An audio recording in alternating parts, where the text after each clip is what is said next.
Hello, this video covers section 1.1.1 of Griffiths E&M vector analysis. So we're going to talk about vectors. All right, a vector is something that has both a magnitude and a direction, which I'm assuming you know by now, but we're going to go over it anyway. All right, so vectors can be added.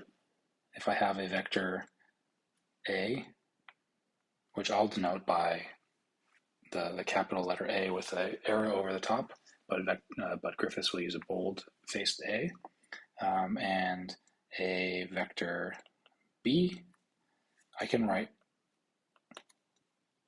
a vector C, which is just the addition of these two vectors. That vector C points from A, the tail of A, to the tip of B.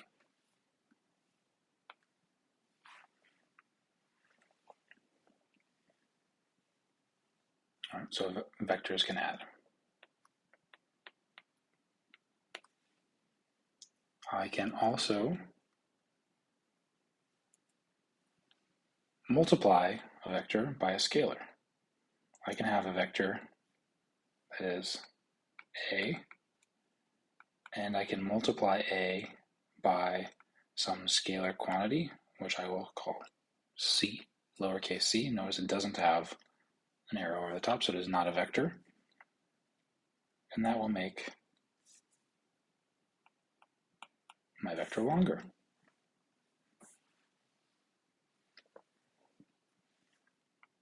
So I can multiply a vector by a scalar.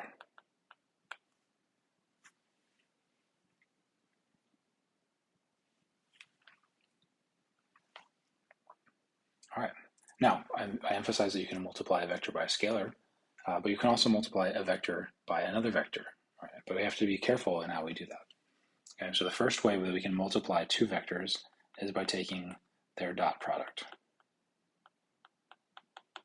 This is just a special way to multiply vectors.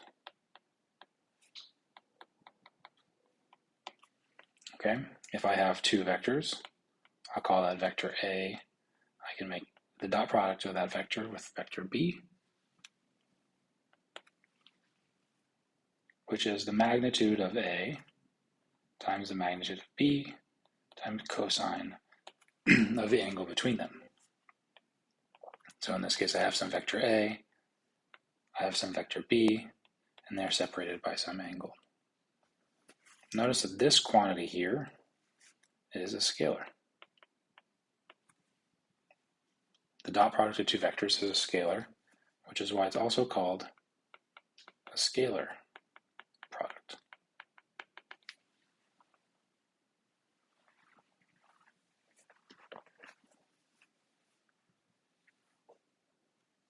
All right, so let's work through an example. I have some vector C, which I'm going to say is A minus B, right? This is just subtracting two vectors, like we defined addition, but you can also define subtraction. And I'm going to take the inner product, the scalar product, the dot product of C with C. Okay, so I'm just going to list what those are defined as: A minus B, A minus B,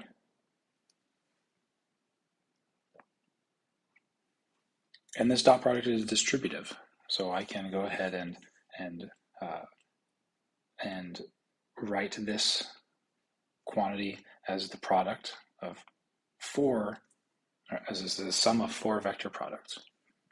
This becomes the dot product of A with A minus the dot product of A with B, right? A with A with B, I'm going to do B with A and D with B.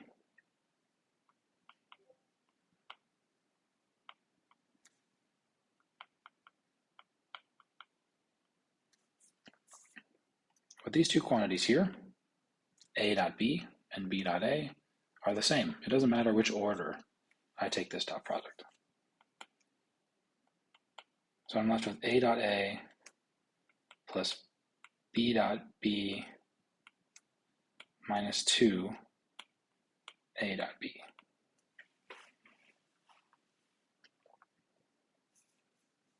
We defined above the scalar product as A dot B as being the magnitude of A times the magnitude of B times the cosine of angle between them. If I have two vectors that are exactly the same, the angle between them is 0. Right? The two vectors are pointed in the same direction. So I'm just left with the magnitude of A times the magnitude of A times cosine of 0, which is 1. So I'm left with this being the magnitude of A squared. Same argument here. Magnitude of B squared minus 2A B cosine of the angle between those two, A and B. Now, I'm going to rewrite this in a way that allows me to remove these magnitude bars. And I'm just going to say that the magnitude of A squared plus the magnitude of B squared minus 2AB cosine theta. All right, since I have not put a vector or an arrow sign over A, I'm specifying that it itself is the magnitude, so I don't have to go ahead and draw these magnitude bars every time. And this has a really special name. This is called the law of cosines.